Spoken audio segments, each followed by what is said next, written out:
अब मुझको ना बुलाओ, तुम मेरे पास आओ। बाबा बुला रहे हैं, बच्चों वतन में आओ। अब मुझको ना बुलाओ, तुम मेरे पास आओ।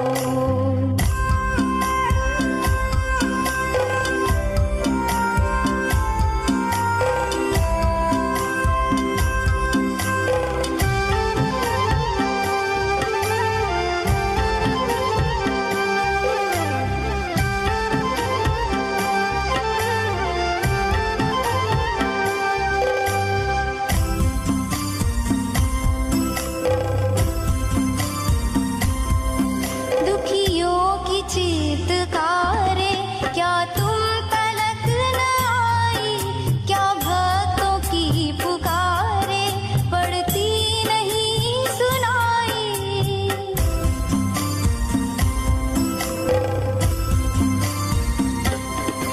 दुखियों की चीत्कारें क्या तुम तलक न आई? क्या भक्तों की पुकारें पड़ती नहीं सुनाई? उनको दर्श दिखाओ, अब कुछ तरस तो खाओ, अब कुछ तरस तो खाओ। बाबा बुला रहे हैं, बच्चों वतन में आओ। अब मुझको ना बुलाओ, तुम मेरे पास आओ।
शांति। पिताश्री शिवबाबा याद है। मुरली दिनांक 17/5/72।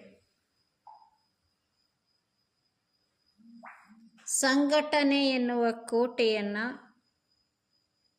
ಗಟ್ಟಿ ಮಾಡಿಕೊಳ್ಳಲು, ಶಕ್ತಿಶಾಲಿ ಮಾಡಿಕೊಳ್ಳಲು ಸಾಧನ. ಪಾಂಡವ ಭವನವನ್ನು ಪಾಂಡವರ ಕೋಟೆ ಎಂದು ಕರೆಯಲಾಗುತ್ತದೆ. ಕೋಟೆಯ ಗಾಯನವಿದೆ. ಹೇಗೆ ಒಬ್ಬ ರಾಜನಿಗೆ ಏನು ಬೇಕು? ಕೋಟೆ ಬೇಕಲ್ಲ, ರಾಜ್ಯ ಸುತ್ತ. ಹಾಗೆ ಈ ಪಾಂಡವ ಭವನದ್ದು ಗಾಯನ. ಇದು ಈಶ್ವರಿಯ ಸಂಘಟನ. ಈ ಸಂಘಟನೆಯೂ ಸಹ ಕೋಟೆಯಾಗಿದೆ. ಡಬಲ್ ಅಂಡರ್ಲೈನ್ ಮಾಡಿ ಬರ್ಕೋಬೇಕು. ಸಂಘಟನೆಯು ಕೋಟೆಯಾಗಿದೆ. ಸ್ಥೂಲ ಕೋಟೆಯನ್ನು ಬಹಳ ಶಕ್ತಿಶಾಲಿ ಮಾಡಲಾಗುತ್ತದೆ. ಯಾಕೆ ಕೋಟೆಯನ್ನು ಸ್ಟ್ರಾಂಗ್ ಗಟ್ಟಿ ಮಾಡ್ತಾರಂದರೆ, ವೈರಿಗಳ ದಾಳಿ ಆಗದಿರುವಂತೆ ನೋಡಿಕೊಳ್ಳುತ್ತಾರೆ. ಅದೇ ರೀತಿಯಾಗಿ ಇದು ಈಶ್ವರಿಯ ಸಂಘಟನೆ ಕೋಟೆಯಾಗಿದೆ. ಮುಖ್ಯ ಕೋಟೆಯೇ ಸಂಘಟನೆಯಾಗಿದೆ. ಈ ಗಟ್ಟಿಯಾದ ಕೋಟೆ ಎಷ್ಟು ಸ್ಟ್ರಾಂಗ್ ಇರಬೇಕಂದ್ರೆ,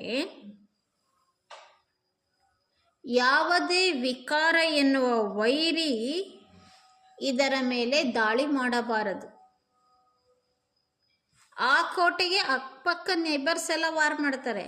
ನಮ್ಮ ಕೋಟೆಗೆ ದಾಳಿ ಮಾಡುವ ವೈರಿಯೇ ವಿಕಾರ. ಆ ವಿಕಾರಗಳು ಈ ಕೋಟೆಗೆ ನೋ ಎಂಟ್ರಿ. ಒಂದು ವೇಳೆ ಲೌಕಿಕದಲ್ಲೂ ಯಾರ ವೈರಿ ಒಬ್ಬ ರಾಜನ ಮೇಲೆ ದಾಳಿ ಮಾಡ್ತಾರಂದ್ರೆ ಕೋಟೆಯ ವೀಕ್ನೆಸ್, ಕೋಟೆ ದುರ್ಬಲ ಇದೆ, ಕೋಟೆ ಶಕ್ತಿಶಾಲಿ ಇಲ್ಲ. ಅದೇ ರೀತಿ ಸಂಘಟನೆ ರೂಪಿ ಕೋಟೆ ಇದು ಸ್ಟ್ರಾಂಗ್ ಆಗಬೇಕಾದ್ರೆ 3 ಮಾತುಗಳ ಅವಶ್ಯಕತೆ ಇದೆ. ಈ 3 ಮಾತುಗಳು ಸ್ಟ್ರಾಂಗ್ ಇದ್ದಾಗ ಈ ಕೋಟೆಯ ಒಳಗಡೆ ಯಾವುದೇ ರೂಪದ ವೈರಿಯು ವಾರ್ ಮಾಡಲು ಸಾಧ್ಯ ಇಲ್ಲ. ದುಶ್ಮನ್ ಪ್ರವೇಶ ಮಾಡಲು ಸಾಧ್ಯ ಇಲ್ಲ, ಸಾಹಸವೂ ಮಾಡೋದಿಲ್ಲ. ಹಾಗಾದ್ರೆ 3 ಮಾತುಗಳು ಯಾವುದು ಕೋಟೆ ಸ್ಟ್ರಾಂಗ್ ಆಗಲಿಕ್ಕೆ? 1ನೇದ್ದು ಸ್ನೇಹ, 2ನೇದ್ದು ಸ್ವಚ್ಛತೆ, 3ನೇದ್ದು ಆತ್ಮೀಯತೆ. ಸ್ನೇಹ, ಸ್ವಚ್ಛತೆ, ಆತ್ಮೀಯತೆ. ಈ 3 ಮಾತುಗಳು ಕೋಟೆಯನ್ನು ಸ್ಟ್ರಾಂಗ್ ಮಾಡುತ್ತದೆ. ಈ 3 ಮಾತುಗಳು ಸ್ಟ್ರಾಂಗ್ ಇದ್ದರೆ ಯಾರೂ ಇದರ ಮೇಲೆ ದಾಳಿ ಮಾಡಲು ಸಾಧ್ಯ ಇಲ್ಲ. ಒಂದು ವೇಳೆ ಎಲ್ಲಾದರೂ ಯಾರಾದರೂ ದಾಳಿ ಮಾಡಿದ್ದರೆ ಅದಕ್ಕೆ ಈ 3 ಮಾತುಗಳಲ್ಲಿ ಯಾವುದೋ ಕೊರತೆಯ ಕಾರಣದಿಂದಲೇ ದಾಳಿ ನಡೆದಿದೆ. ಸ್ನೇಹದ ಕೊರತೆ ಇರ್ಬೋದು, ಅಥವಾ ಆತ್ಮೀಯತೆಯ ಕೊರತೆ ಇರ್ಬೋದು. ಈ ಸಂಘಟನೆ ರೂಪಿ ಕೋಟೆ ಸ್ಟ್ರಾಂಗ್ ಮಾಡಲಿಕ್ಕೆ ಈ 3 ಮಾತುಗಳ ಬಗ್ಗೆ ಅಟೆನ್ಷನ್ ಇರಬೇಕು. ಪ್ರತಿಯೊಂದು ಸ್ಥಾನದಲ್ಲೂ ಈ 3 ಮಾತುಗಳು ಫುಲ್ ಫೋರ್ಸ್ನಲ್ಲಿ ಇಟ್ಕೋಬೇಕು. ಸ್ಥೂಲದಲ್ಲಿ ಹೇಗೆ ವಾಯುಮಂಡಲವನ್ನು ಶುದ್ಧ ಮಾಡಿಕೊಳ್ಳಿಕ್ಕೆ ಏರ್ ಫ್ರೆಶ್ನರನ್ನು ಯೂಸ್ ಮಾಡ್ತಾರೆ, ಬಾಬನಿಗೆ ಗೊತ್ತು. ಚುಸ್ ಚುಸ್ ಅಂತ ಹೊಡಿತಾರಲ್ಲ, ಏರ್ ಫ್ರೆಶ್ನರ್ ಹಾಕ್ತಾರೆ. ಏನಂತಾರೆ ಅದಕ್ಕೆ? उससे अल्पकाल के लिए वायुमंडल चेंज होता है. सेंट, परफ्यूम, ಏರ್ ಫ್ರೆಶ್ನರ್ ಹಾಕಿದರೆ ರೂಮಿನ ವಾತಾವರಣ ಅಲ್ಪಕಾಲದವರೆಗೂ ಚೇಂಜ್ ಆಗ್ತದೆ. ಅದೇ ರೀತಿ ಈ 3 ಮಾತಿನ ಪ್ರೆಷರ್ ಹಾಕ್ರಿ, ಅದು ಏರ್ ಫ್ರೆಶ್ನರ್. ಇದು ಬಾಬಾ ತಿಳಿಸ್ತಾ ಇದ್ದಾರೆ ಸ್ನೇಹದ ಫ್ರೆಶ್ನರ್, ಆಮೇಲೆ ಇದು ಆತ್ಮೀಯತೆಯ ಫ್ರೆಶ್ನರ್, ಸ್ವಚ್ಛತೆಯ ಫ್ರೆಶ್ನರ್. ಇದರಿಂದ ವಾಯುಮಂಡಲದ ಮೇಲೆ ಬಹಳಷ್ಟು ಪ್ರಭಾವ ಬೀರುತ್ತದೆ. ಯಾವುದಾದ್ರೂ ಏನಾದರೂ ಸ್ಥಾನ ಆಕರ್ಷಣೆ ಆಗಬೇಕಾದ್ರೆ ಈ ಮೂರು ಮಾತುಗಳಿರಬೇಕು. ಸ್ನೇಹ, ಸ್ವಚ್ಛತೆ, ಇದರಿಂದ ಪ್ರಭಾವಿತ ಅಂತೂ ಆಗೇ ಆಗ್ತಾರೆ. ಆದರೆ ಮುಖ್ಯವಾದ ಮಾತು, ಮೂರನೆಯ ಮಾತು ಆತ್ಮೀಯತೆ. ಇದು ಬಹಳ ಮುಖ್ಯವಾಗಿದೆ. ಎರಡು ಮಾತುಗಳಂತೂ ಅನೇಕರು ಪ್ರಭಾವಿತ ಆಗಿ ಹೋಗಿದ್ದಾರೆ. ಬಾಬಾ ಹೇಳ್ತಾರೆ, ಈಗ ಅವರಿಗೆ ಇಲ್ಲಿ ಸ್ನೇಹ ಇದೆ, ಇಲ್ಲಿ ಸ್ವಚ್ಛತೆ ಇದೆ ಅನ್ನೋ ಗಮನ ಎಲ್ಲರಿಗೂ ಇದೆ. ಆದರೆ तो जैसे लोगों को भी मुख्य बातें आकर्षण करने के लिए निमित्त बनती है, वैसे एक दो के संगठन में लाने के लिए या संगठन में शक्ति बढ़ाने के लिए आपस में ये तीन बातें एक दो को देख करके अटेंशन दिलाने की आवश्यकता है. ಬಾಬಾ ತಿಳಿಸ್ತಾ ಇದ್ದಾರೆ, ಈ ಎರಡು ಮಾತುಗಳು ಏನಿದಾವಲ್ಲ, ಸ್ನೇಹ, ಸ್ವಚ್ಛತೆ, ಇದರಿಂದಂತೂ ಜನ ಆಕರ್ಷಣೆನೂ ಆಗ್ತಾರೆ, ಆಕರ್ಷಣೆಯಾಗಿ ಹೋಗಿದ್ದಾರೆ. ಆದರೆ ಮುಖ್ಯವಾಗಿ ಒಬ್ಬರನ್ನೊಬ್ಬರನ್ನ ಸಂಘಟನೆಯಲ್ಲಿ ಹಿಡಿದಿಡುವ ಮಾತು, ಸಂಘಟನೆಯಲ್ಲಿ ಒಬ್ಬರನ್ನೊಬ್ಬರ ಶಕ್ತಿಯನ್ನು ವೃದ್ಧಿಸಿಕೊಳ್ಳಲು ಈ ಮೂರು ಮಾತುಗಳ ಅವಶ್ಯಕತೆ ಇದೆ. ಈ ಮೂರು ಮಾತುಗಳನ್ನು ಪರಸ್ಪರ ಒಬ್ರಿಗೊಬ್ರು ಕೊಡಬೇಕು. ಒಬ್ರಿಗೊಬ್ರು ಕೊಟ್ಟು ಅಟೆನ್ಷನ್ ಕೊಡಿಸುವ ಅವಶ್ಯಕತೆ ಇದೆ. ಒಂದು ವೇಳೆ ಈ ಮೂರು ಮಾತುಗಳಲ್ಲಿ ಯಾವುದಾದ್ರೂ ಒಂದು ದುರ್ಬಲ ಇದ್ದರೂ ಸಹ ಒಂದಿಲ್ಲ ಒಂದು ವೀಕ್ನೆಸ್ ಇರುದೆ. ಯಾವ ಸಫಲತೆ ಸಿಗಬೇಕಿತ್ತೋ ಆ ಸಫಲತೆ ಸಿಗುವುದಿಲ್ಲ, ಏನೋ ಒಂದರ ಕೊರತೆ ಇದೆ ಅಂತ ಅರ್ಥ.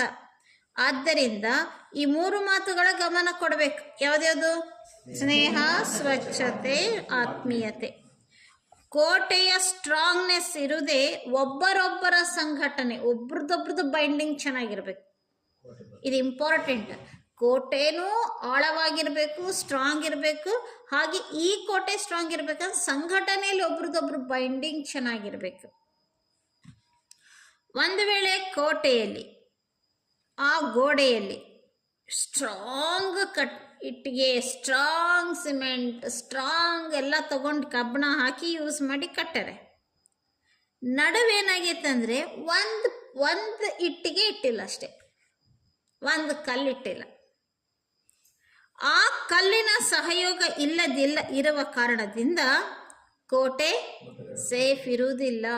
ಎಷ್ಟು ಇಂಪಾರ್ಟೆಂಟ್. ಎವ್ರಿ ಕಲ್ಲು ಸಹಯೋಗ ಕೊಡಬೇಕು, ಎವ್ರಿ ಇಟ್ಟಿಗೆನೂ ಸಹಯೋಗ ಕೊಡಬೇಕು.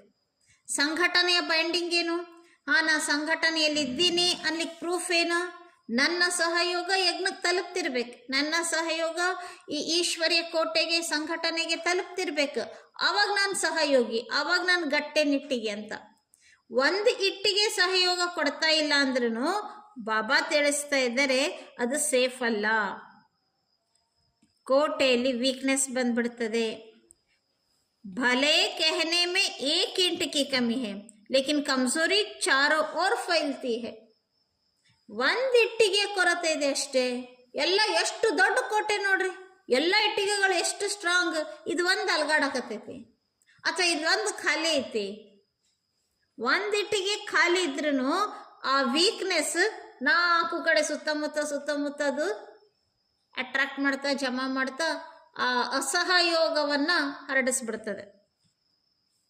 तो वैसे ही मजबूती के लिए तीन बहुत जरूरी है. ಸ್ಟ್ರಾಂಗ್ನೆಸ್ಸಿಗೆ, ಬೈಂಡಿಂಗಿಗೆ ಈ ಮೂರು ಮಾತುಗಳ ಅವಶ್ಯಕತೆ ಇದೆ. ಈ ಮೂರು ಮಾತುಗಳು ಸ್ಟ್ರಾಂಗ್ ಆಗಿತ್ತು ಅಂದರೆ ಯಾವ ವೈಬ್ರೇಷನ್ಸು ಟಚ್ ಮಾಡಲು ಸಾಧ್ಯ ಇಲ್ಲ. ಸ್ವಯಂನ ಮೇಲೆ ಅಟೆನ್ಷನ್ನಿನ ಕೊರತೆ. ಹೇಗೆ ಸಾಕಾರ ತಂದೆ ಲೈಟ್ ಹೌಸ್, ಮೈಟ್ ಹೌಸ್ ಆಗಿದ್ರು. ಬ್ರಹ್ಮ ತಂದೆ ಲೈಟ್ ಹೌಸ್, ಮೈಟ್ ಹೌಸ್ ಅಂತ ದೂರದಿಂದಲೇ ಕಂಡು ಬರ್ತಿದ್ರು. ಆತ್ಮೀಯತೆಯ ಸ್ಟ್ರಾಂಗ್ನೆಸ್ ಇರುವ ಕಾರಣ ಒಳಗಡೆ ಬಂದ ತಕ್ಷಣ ಲೈಟ್ ಹೌಸ್, ಮೈಟ್ ಹೌಸಿನ ಅನುಭವ ಆಗ್ತಿತ್ತು. ಹಾಗೆ ಸ್ನೇಹ,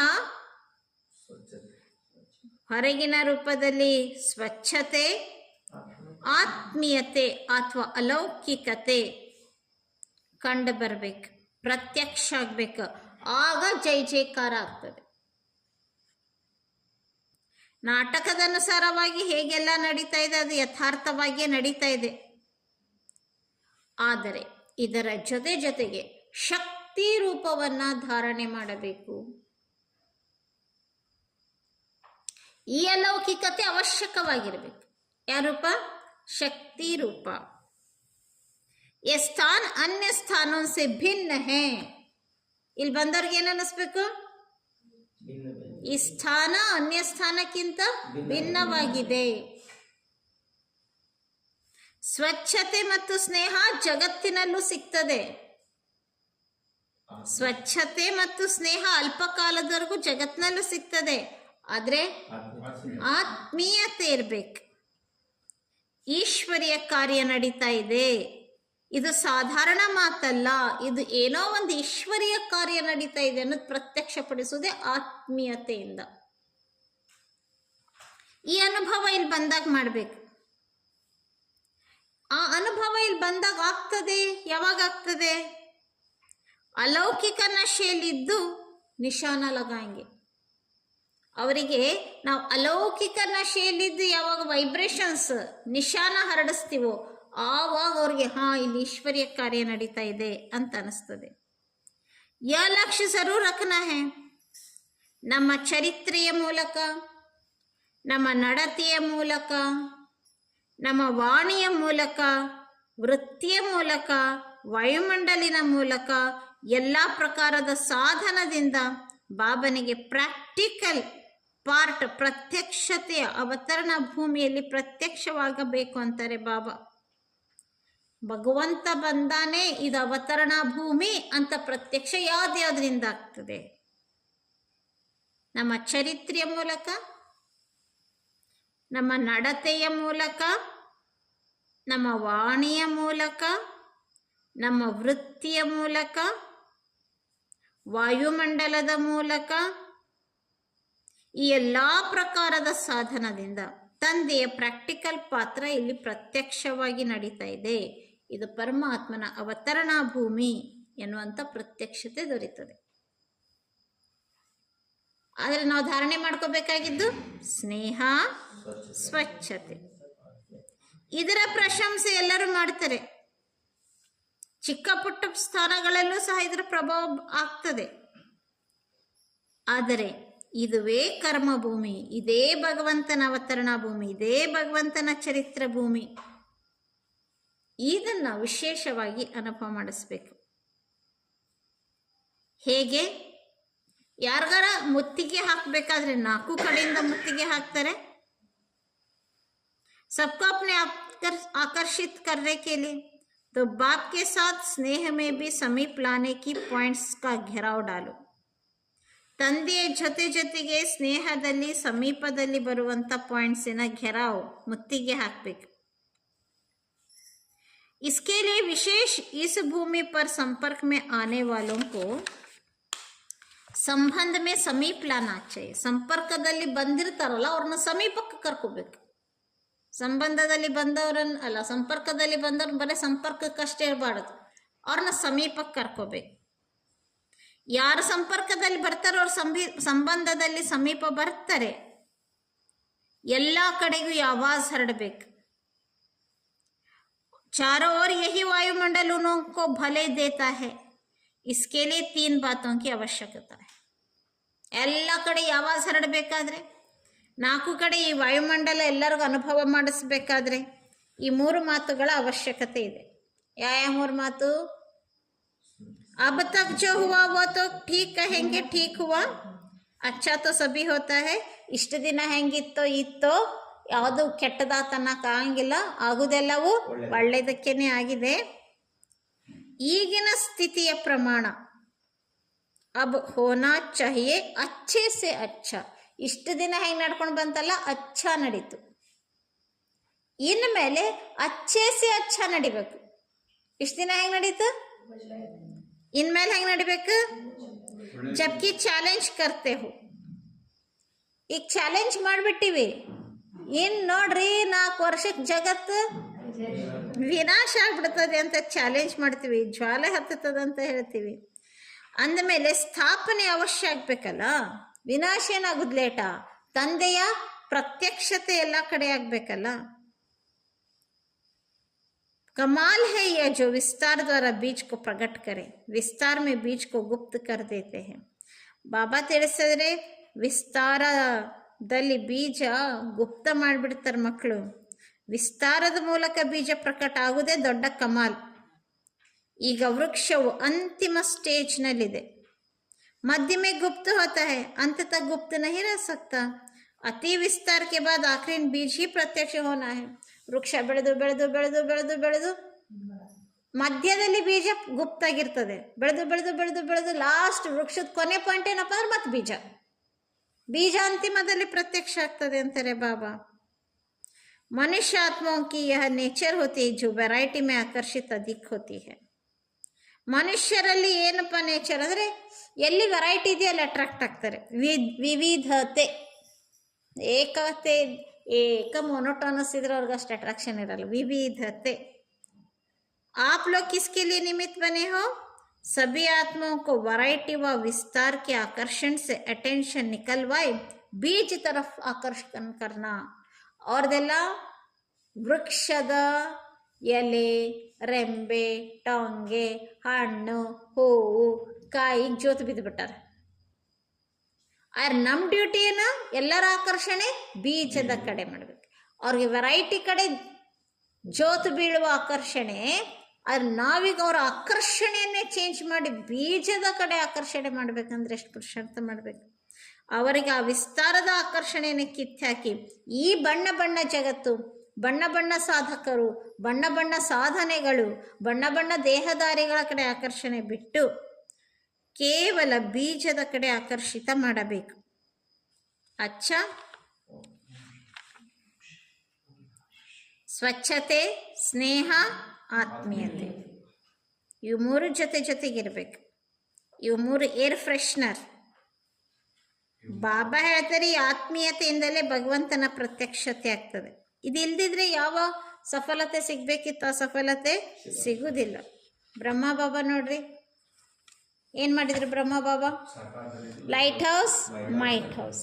ಅದೇ ರೀತಿ ಇಲ್ಲಿ ಬಂದವ್ರ ಆ ಲೈಟ್ ಹೌಸ್, ಮೈಟ್ ಹೌಸಿನ ಅನುಭೂತಿ ಆಗಬೇಕಾದ್ರೆ ನಮ್ಮ ಚರಿತ್ರೆ, ನಡತೆ, ವಾಣಿ, ದೃಷ್ಟಿ, ವೃತ್ತಿ, ವಾಯುಮಂಡಲದಿಂದ ಪ್ರತ್ಯಕ್ಷ ಆಗಬೇಕು. ಸಂಘಟನೆಯಲ್ಲಿ ಒಬ್ರಿಗೊಬ್ರು ಆತ್ಮೀಯತೆಯನ್ನು ಕೊಡುವ, ತೆಗೆದುಕೊಳ್ಳುವ ಬೈಂಡಿಂಗ್ಸ್ ಹಾಕೋಬೇಕು. ಅವಾಗ ಯಾವ ವಿಕಾರದ ದುಶ್ಮನ್ ದಾಳಿ ಮಾಡಲು ಸಾಧ್ಯ ಇಲ್ಲ. ಈ ಸಂಘಟನೆಯನ್ನು ಸ್ಟ್ರಾಂಗ್ ಮಾಡ್ಕೋಬೇಕಾದ್ರೆ ಬಾಬಾ ಬೆಸ್ಟ್ ಸಂಘಟನಾ ಲೀಡರ್ ನಮಗೆಲ್ಲ ವಿಶೇಷ ಟ್ರೈನಿಂಗ್ ಕೊಡ್ತಿದ್ದಾರೆ. ಒಂದು ಸಂಘಟನೆಯಲ್ಲಿ ಟೀಮ್ ಸ್ಪಿರಿಟ್ ಹೆಂಗಿರಬೇಕು, ಸಂಘಟನೆಯನ್ನು ಹೆಂಗೆ ನಡೆಸ್ಬೇಕಂತ. ಅಚ್ಚಾ, ಓಂ ನಮಃ ಶಿವಾಯ.